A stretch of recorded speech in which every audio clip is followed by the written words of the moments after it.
to Crypto Clothesline. We're glad to be here with you. Hanging out the crypto laundry. Getting all the crypto info for you. Crypto Clothesline.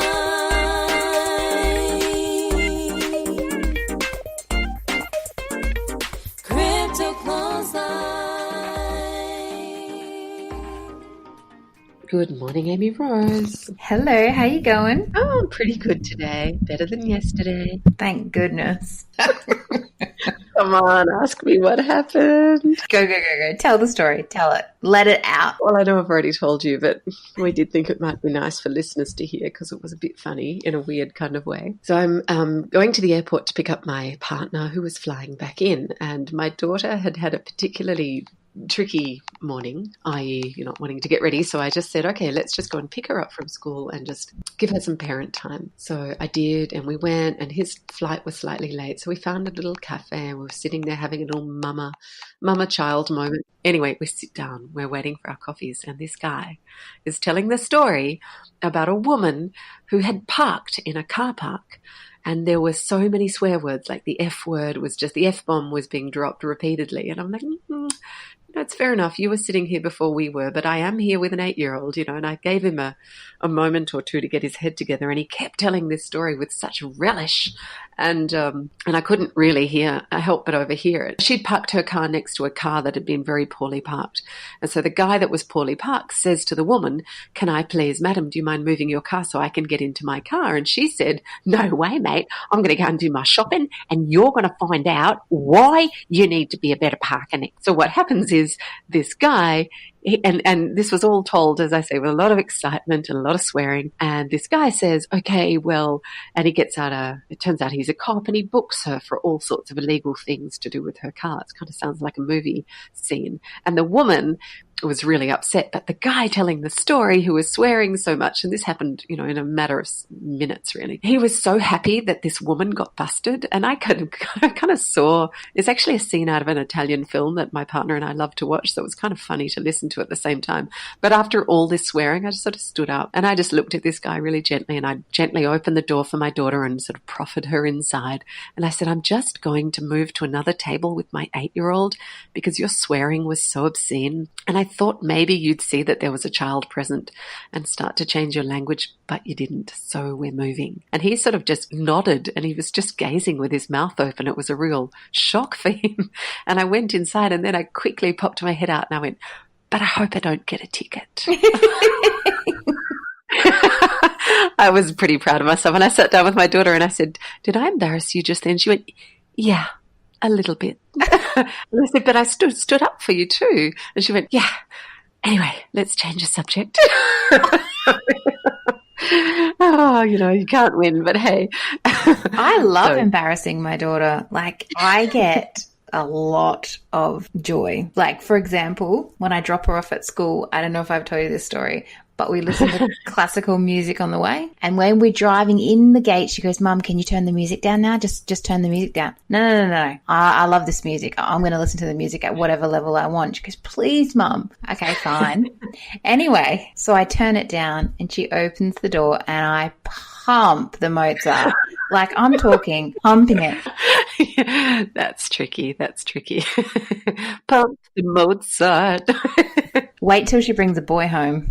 It's so amazing. Well, that leads us into the fact that today's guest is the most genteel and gentle of men. Such a sweet man. We're speaking with Dr. Scott Stornetta. Is he left and right brain? So he's obviously a developer. Plus there's this really spiritual sort of humanitarian side to him at the same time. Yeah. He calls himself a co-developer together with Stuart Haber of the early blockchain.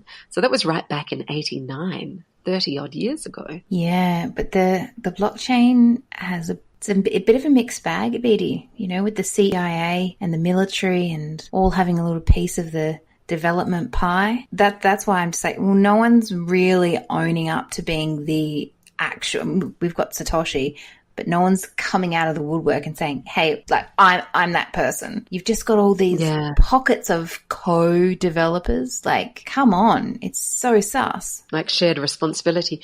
That was a question that Chris Dorian of BuildSort had put on the list, and we didn't get to asking it. But can you elaborate a little bit more on this CIA military application? Yeah, I made a bit of a mistake. It's actually the NSA, but still. It just makes me think that there's been like quite an overlap, and there's been like a lot of fingers in the blockchain pie, because yes, Scott Stornetta and Stuart Haber wrote how to timestamp a digital document, I think it was in 1991, but it was just 5 years later that the NSA wrote how to make a mint the cryptography of an anonymous electronic cash. Now, Scott Stornetta and Stuart Haber were still working on this sort of thing at the same time that the NSA was, and that is really sus to me.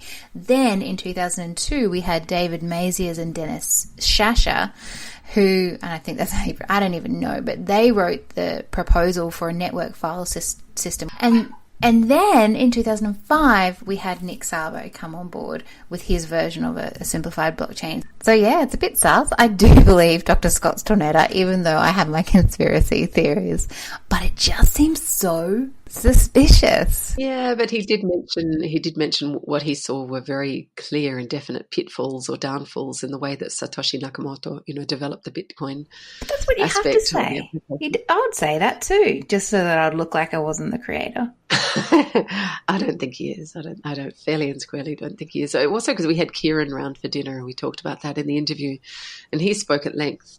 He was around at the time, albeit a 12-year-old, but he was around at the time when a lot of those communications were going down and lots of things were being exchanged. And it's more, well, I don't know, but it would appear that whoever Satoshi Nakamoto is, he's not Japanese, he's possibly of European origin, and a British speller, spells with British English, not American English. But I'll go back to my original point that there is a lot of fingers in the blockchain pie. So there's Japanese and there's European and then there's the military, there's Scott Stornetta, there's all of these people who they co-created it. So I don't think Satoshi's one person. I think it's all of them together who met up once a month to create it. Who knows? But I wouldn't want to be them, and I wouldn't want to be discovered if I was them. No. Let's just let those poor people rest. But let me just say, on the record, Abidi, I don't think it is actually Scott Stornetta. Okay, thank you. Yeah, we don't want to have the man harassed by listeners or anyone else. Let's talk about why we are doing what we're doing, Amy Rose. Okay. Welcome to Crypto Clothesline. Our show is about helping women join the blockchain wealth revolution for themselves, for their families, for their men, for the planet, for communication, for everything. Our names are Amy Rose Goodey and Abidi Catherine Pass, and we're speakers in blockchain and crypto, and we're on this mission. We're learning together with you. We're learning together with you, talking with leaders and experts in the space, exploring cutting-edge technology projects that are shaping the future of our children. This podcast is for intelligence and growth, and our values are for peace, harmony, and collaboration on the planet. We are really excited that more people are jumping on board and signing up or subscribing to our Patreon page. That means that they can offer anywhere from $4 a month right through to $20 a month or more, and they're helping us pump out more and more fabulous content. And we are pumping it out. What a good way to say it, because we literally are like full on every single day working on the Crypto Clothesline podcast. It's days of work. And I love it. I love what we do. I love the fact that even though to quote Amy Rose, a negatron said to you that a podcast could never be anything more than a hobby. I am so proud of us, and I'm so proud of the work we do. And really, I think that we're doing a great job. Do you know, I listened to Snoop Dogg. He gave a speech, and he was like, you know who I want to thank? I want to thank myself. I want to thank myself for always being there. I want to thank myself for being an amazing supporter. I want to thank myself for keeping on going when everyone told me to stop. That was his speech. It was good. I want to thank me for doing all this hard work. I want to thank me for having no days off. I want to thank me for never quitting. I want to thank me for always being a giver and trying to give more than I receive. I want to thank me for trying to do more right than wrong. I want to thank me for just being me at all times. I love it. I love it. And, you know, if you want to thank yourself, you can thank spirit, because I think we're one and the same. We've got that amazing divine energy flowing through us. And that's what drives us through the dark weeks and the easy weeks and the hard weeks. Like my last week has been really hard. We're moving through it, and we're still here to talk about it at the end of every week. Yeah. Virtual high five. Let's have a listen. Okay, let's listen to Scott. Well, Scott, welcome to the Crypto Clothesline. Today we have Dr. Scott Stornetta. He is co-developer with Stuart Haber of the Early Blockchain, a chief scientist at Yugen Partners, currently, I believe, a high school maths teacher, and we're very happy to have you on the podcast. Oh, well, thank you very much. I'm grateful that our mutual acquaintance, Derek Graham, was able to initially connect us. He's a wonderful person, and if he says someone's important to talk to, then I talk to them. Oh, thanks, Derek.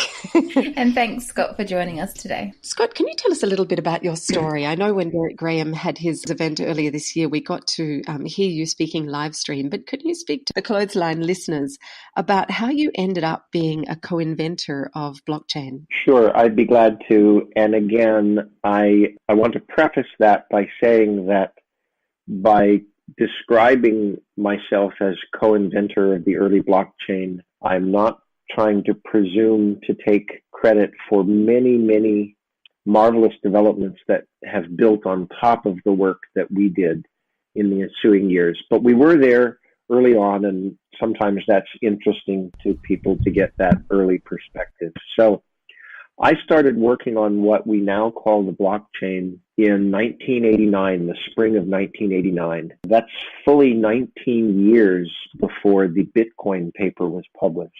And some people find that just astonishing. They had assumed that blockchain only became a thing with the publication of the Bitcoin paper. And again, without wanting to take anything away from the real work of genius that Satoshi performed in sort of giving birth to Bitcoin, yes, there really is a foundation that goes back much earlier. And the fundamental issue for me was that we were moving into a world of purely digital records. And as anyone that has had any acquaintance with Photoshop, it's easy to alter digital records. We can look better or worse depending on what we're trying to do.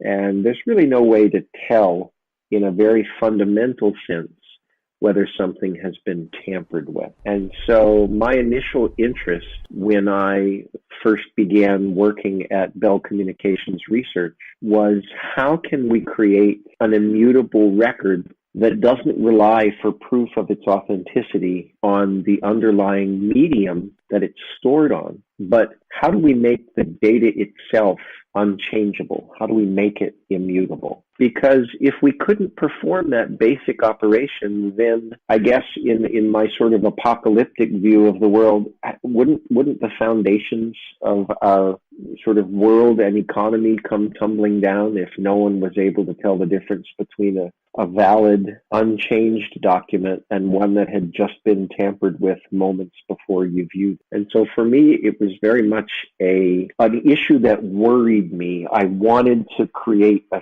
stabler world built on a foundation of immutable records. And I had the good fortune when I finished my PhD at Stanford to move to Bell Communications Research on the East Coast of the United States, where they had a wonderful research environment. Basically, rather than telling you what to do, their reasoning was, as to what you should do, that's why we hired you. You need to figure out what the most important issues of the day are and get to work solving them. And so without that kind of laissez-faire management philosophy, there would have never been opportunity to work on a problem that I knew would be a pressing problem 20 years down the road. And that merged with an excellent cryptographic team that included my co-inventor, Stuart Haber, really was what gave us fertile ground for doing this research long before it became a pressing issue. Scott, on that note of creating this, long before it was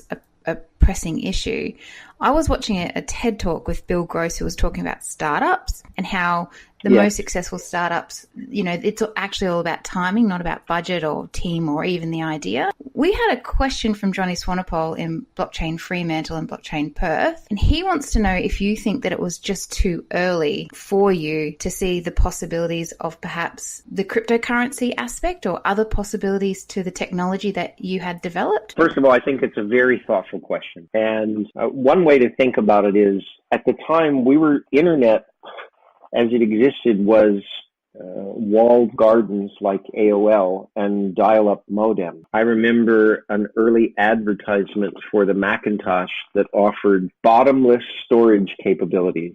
And what they meant by bottomless storage was a 10 megabyte hard drive. Now, contrast that with what it takes to maintain the Bitcoin database, essentially, the blockchain. It's over 200 gigabytes in size. It was simply incomprehensible to us to imagine saying, gee, we could actually build a ledger that would constitute a cryptocurrency if only it were trivial to distribute 200 gigabyte files to thousands of people simultaneously. That's like trying to climb a tree in order to get to the moon. You could sort of see that you were moving in the right direction, but it's just such an impossible stretch to go there. And so, yes, I do think that timing played a big role there. What's possible today is limitless compared to what was conceivable then. We were so concerned about minimizing the amount of data that had to be kept on what we called the backbone, an interlinked set of blocks of record, that we were trying to do the absolute bare minimum there. And if we had had a palette of 200 gigabytes, it would have been a very different world we could have explored. But I'm happy to let each generation make its own contribution. So, I think your reader's question is very much apropos. Well, it's quite unusual for us, but this time around we decided to put it out to our community. What questions would you like to ask Scott Stornetta, Dr. Scott Stornetta? And we had some pretty interesting ones. Now, I'm pretty sure you can guess one of them, but I'm going to ask it anyway. Chris Dorian of BuildSort, he wants to know, are you Satoshi? Now, further to this, you were the topic of a dinner party conversation last week. We had Kieran Mosquito around for a quick bite to eat, actually a long bite to eat. It was a 1 a.m.er.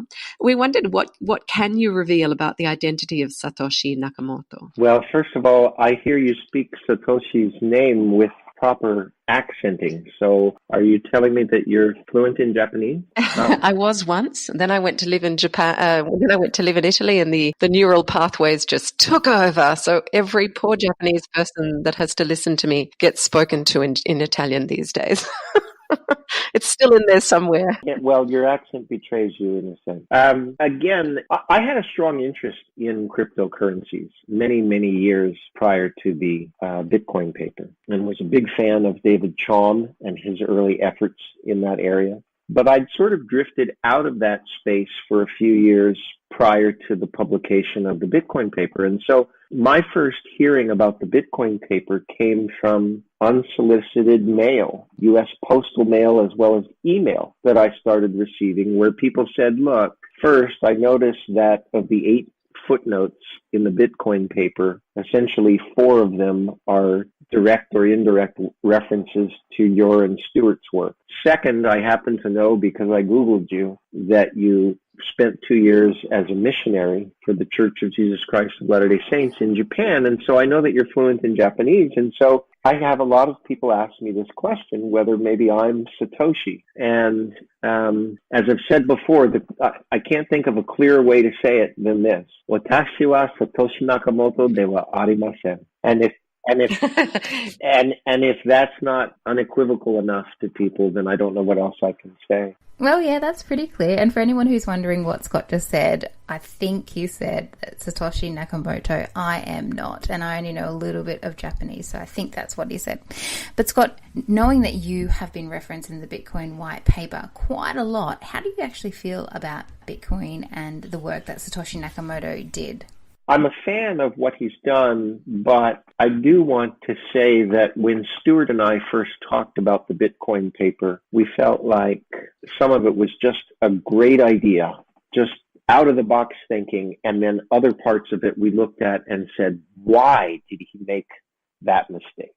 Why did he do that? That, check, check, check. No, check, check.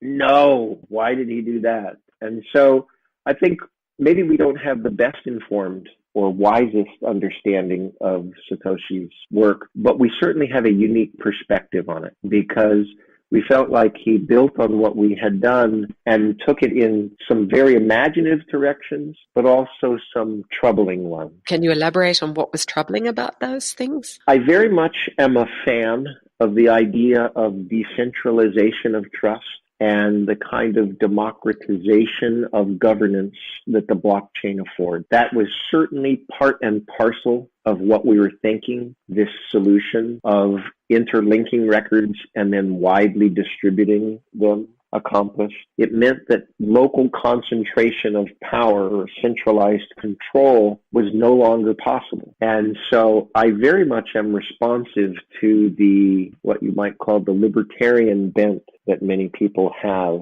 about the blockchain space. However, I separate that from the decision that Satoshi made to create a large incentive of mining. The idea that one would enter into this competition to perform calculations in order to decide who won each successive block. And while I applaud the democratic notion that he started with, what he liked to call one CPU, one vote, I think it's not well thought through in terms of how it almost defeats its original purpose, namely that it leads to concentrations of power amongst mining pools. And it introduces an inelegant kind of minimum cost to the system. Now, again, I recognize that there are other people that see that as fundamental to the stability of the system, but I would simply suggest that it is one way to approach stabilizing the decentralized nature of the system. It is by no means the only way.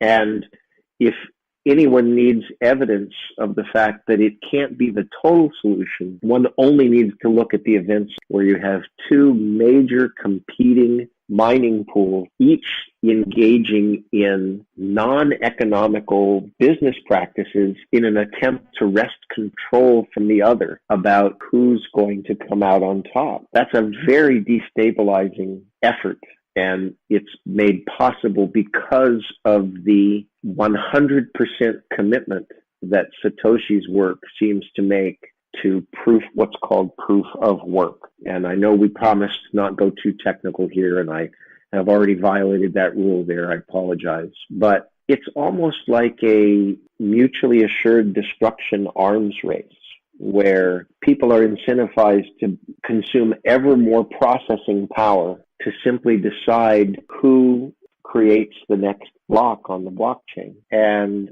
I think of many, many different examples we have historically about democratic governance that don't require us to escalate everything into a virtual war whenever we need to rotate leadership amongst a group of people. Can you give us a little bit of an example, Scott, about what you mean by rotating leadership? There are many, for example, nonprofit organizations that have a board of directors, and they don't want power to be too concentrated within the board, and so they have a rotating chairmanship, where each year a different member of the board serves as chairman. This is almost the exact opposite of that.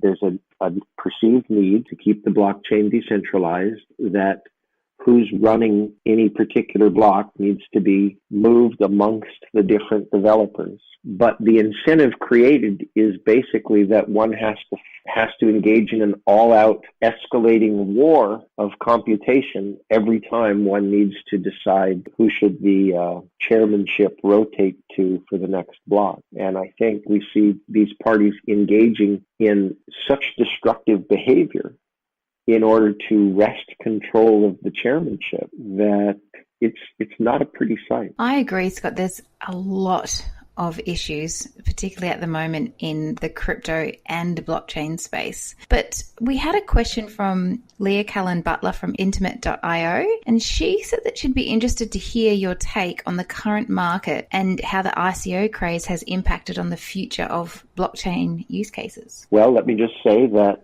I like the concept of the ICO. I think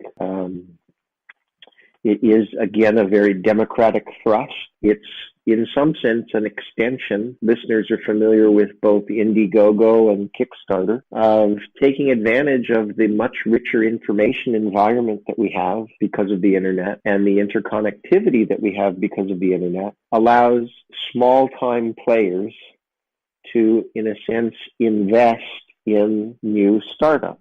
A kind of freedom of being able to back early stage enterprises and hope to receive some benefit in exchange, a kind of freedom previously only enjoyed by very wealthy individuals and large organizations, now is democratized, if you will, so that people that have $5 or $10 or $100 can play that same game. I think that's the spirit of the ICO, and yet, even there, having seen its initial development, and I know I'm sort of going a roundabout way of responding to the question, but I want to give you, listeners, the foundational understanding of what we're discussing. It certainly has led to certain much more speculative or even outright scams of people raising money and then absconding with the funds raised.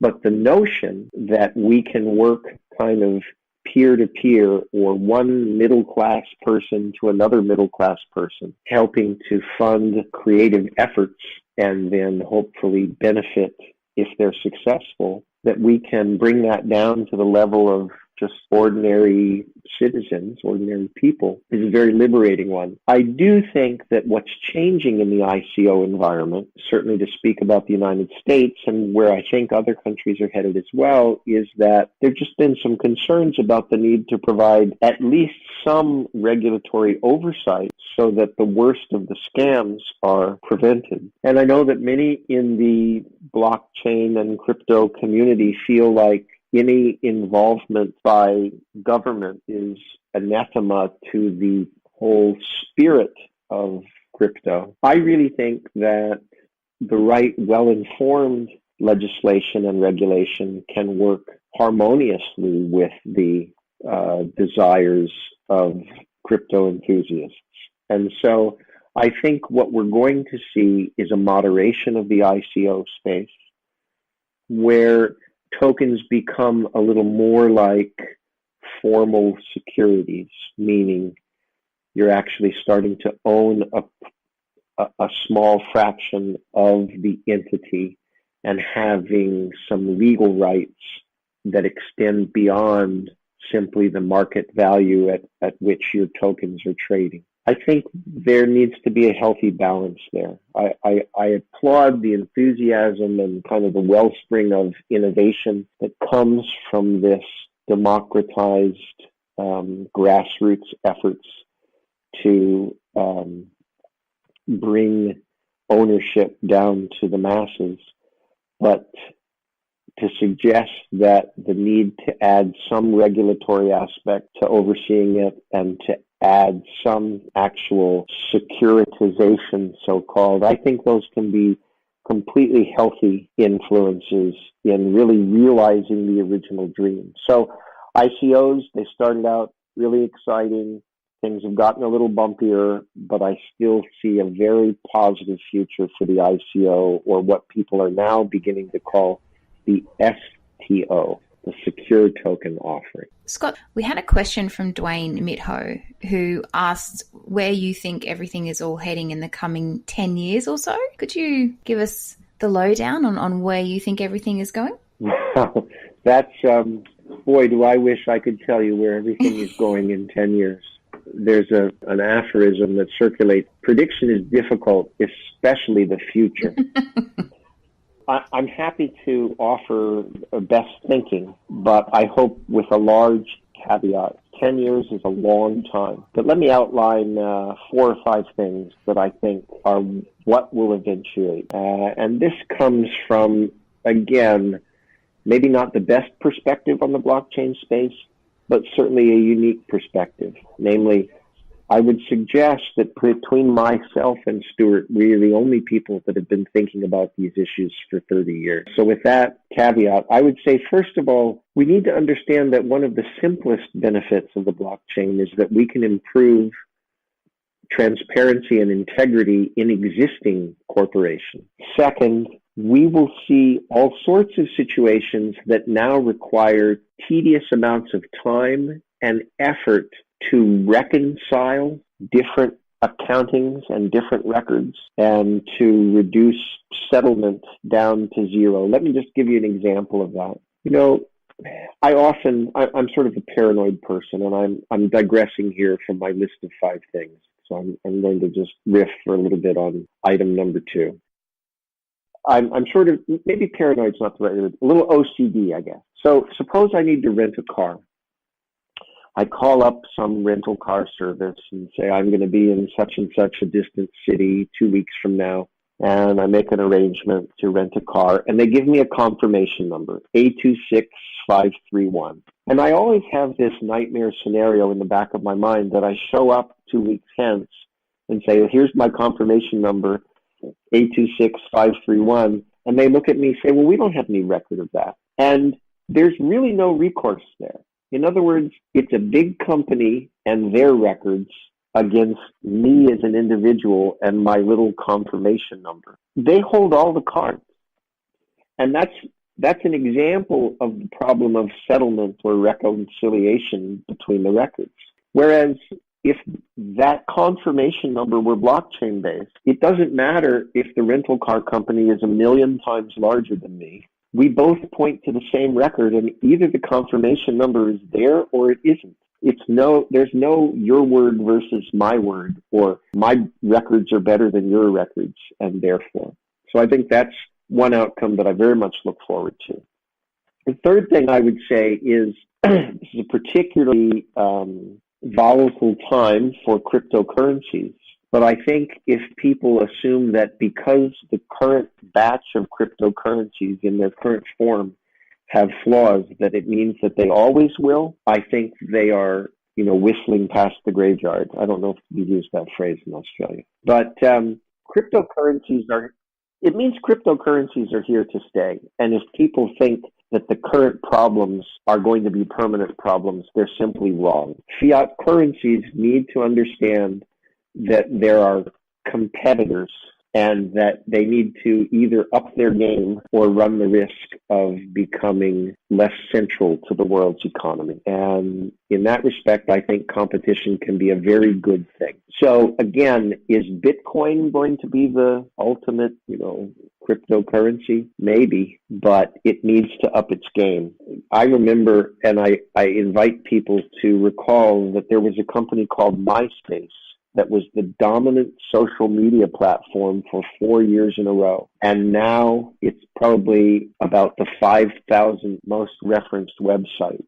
Facebook has completely, and other, newer entrants have completely taken over what MySpace used to dominate. I wouldn't rule that possibility out for some of the existing cryptocurrencies. But cryptocurrencies in general, they offer certain fundamental advantages, and they're here to stay. I think the next thing I would cite is you're going to see more and more real assets moving on to the blockchain and being accessible to the middle class. And then finally, the thing that to me seems most exciting is the ability for participants in an ecosystem, and I'm going to give an example in just a minute, for participants in an ecosystem to, if they're creating value for that system, that they're going to receive value in return. Let me give you an example of what I'm talking about. My guess is that you're fairly familiar, and your listeners are as well, with LinkedIn, which really has become the de facto way of kind of the Facebook for employment. LinkedIn was sold to Microsoft a couple of years ago for more than $26 billion in cash. And I would hope that at the time of that sale that there were some LinkedIn contributors that looked around at each other and said, wait a minute, we're the ones that created all the value for LinkedIn. All of the ways we created network connections amongst our peers, that is that $26 billion. Where's our share of that? And if that doesn't lead people to scratch their heads, then I think they're being taken advantage of. Maybe not for malevolent purposes, but I think it's a fair question to expect to see future LinkedIns of the world. If you and I are the ones creating the value, you and I are going to be the ones that receive the value in turn. And we'll essentially have these cooperatively owned structures rather than someone getting $26 billion in cash and us, you and I, not being amongst the recipients. I love that point. I'm going to use that. So those are 4 or 5 things that I think are really going to play out over time. I'm really interested in your reference to spirit and the mention that you were working as a missionary in Japan for 2 years. A lot of this blockchain and AI and the Internet of Things, this absolute avalanche of amazing development of technology, has some people really excited about the future and seeing it in a really utopian way, and other people really, really doom and gloom and dismal about the whole thing. So we've got the utopia versus the dystopia. I'm just interested for your comments on where your religious positioning, your relationship to spirit, where do you see that unfolding for humankind? Are we going in a great direction, or are we heading towards the folding up of the planet? Well, I'm always optimistic about the future, but it's not going to happen just by chance. We have to actively work for the things that we believe can unite us. And blockchain is a great opportunity there, but only to the extent that the real power of the blockchain is to learn to recognize that the other parties involved are really your peers. And to the extent that we can follow the golden rule, thinking about what's in the best interest of our neighbors and how we can mutually get there, then we can build a better future on top of the blockchain. On the other hand, if we simply see the blockchain as yet another tool to, gain an advantage over someone else or somehow win at the expense of others, then it's not going to help. It's a very libertarian point of view, in my opinion. It sounds, reminds me of our interview with Roger Ver. Cynics don't contribute. Skeptics don't build things. Obviously, we need to listen carefully to those that offer opposing points of view and criticize this or that thing, but only to the extent that we can use it to improve on what we're trying to build. I have very little respect for someone that sits on the sidelines and takes pot shots, and far more respect for those that take a particular point of view, give it their best shot, are willing to admit that maybe it wasn't perfectly right, make some adjustments, and then move forward. But I believe in a world that those that are trying to make their best contribution can certainly improve it. I have to come down as a cautious optimist. Yeah, I think there's a good saying. J.P. Parker mentioned it in her speech this weekend. She's a lady who works closely with us, and she's involved with social impact projects, and she mentioned the word apocalyptimist. I think that sort of sums it up, doesn't it? We're heading towards, we're potentially heading towards a dark and very miserable place, but we've really just got to keep sticking together and working on things. I think the more we are respectful of each other, that has to yield positive results. And the more that we try to build community where our interests can be aligned, that has to yield positive results. And the blockchain very much has that feeling, at least in its foundation. And before we go, Scott, one question that we love to ask our guests, although it does make them squirm, what is your favorite quote? My favorite quote. Squirming. Told you. My favorite quote. It doesn't have to be a quote. It could be a saying. It could be something that gets you through in dark times. It could be something that comes to mind.